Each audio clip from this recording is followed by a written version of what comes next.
എല്ലാവർക്കും കഥ കേൾക്കാൻ ഇഷ്ടമാണോ? എന്നാ ഞാൻ ഒരു ദൈവത്തിൻ്റെ കഥ പറയട്ടെ. നമുക്ക് പറയാം. എല്ലാവർക്കും ദൈവനാമത്തിൽ സ്നേഹവന്ദനം. ഞാൻ ഇവിടെ പറയാൻ പോകുന്ന കഥയുടെ പേരാണ് നല്ല ശമരിക്കാരൻ. പണ്ട് കാലത്ത് യാത്ര ചെയ്യാൻ വണ്ടികളൊന്നുമില്ലായിരുന്നു. അവർ ഉപയോഗിച്ചിരുന്നത് മൃഗങ്ങളെയായിരുന്നു. ഒരിക്കൽ ഒരു മനുഷ്യൻ യെരുശലേമിൽ നിന്ന് യെരിഹോവിലോട്ട് പോയിരുന്നു. അവിടെ കുറേ കള്ളന്മാരുണ്ടായിരുന്നു. അവനെ ആക്രമിച്ച് അവൻ്റെ വസ്ത്രം കയറി അവനെ മുറിവേൽപ്പിച്ച് അവിടെ കിടത്തി. കുറച്ച് കഴിഞ്ഞപ്പോൾ ഒരു പുരോഹിതൻ അതുവരെ വന്നു. അവൻ കാണാത്ത പോലെ നടന്നു പോയി. കുറച്ച് കഴിഞ്ഞപ്പോൾ ഒരു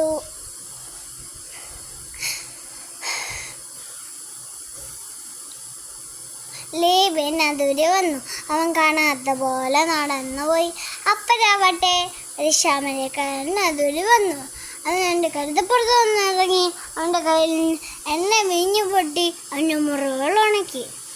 അവനെ ഒരു സത്രത്തിൽ കൊണ്ടാക്കി സത്രക്കാരൻ്റെ കയ്യിൽ 2 വെള്ളിക്കാശ് കൊടുത്തു. കള്ളന്മാരുടെ കയ്യിലാക്കപ്പെട്ട ആ മനുഷ്യന് ആരെന്ന് അവൻ്റെ നല്ല അയൽക്കാരൻ ശമരിക്കാരൻ. ഇതുപോലെ നാമും മറ്റുള്ളവരെ സഹായിക്കുകയും കണ്ണാണിക്കുകയും ചെയ്യുന്നു. കൂട്ടുകാരെ, എല്ലാവർക്കും ഈ കഥ ഇഷ്ടപ്പെട്ടോ? നന്ദി, നമസ്കാരം.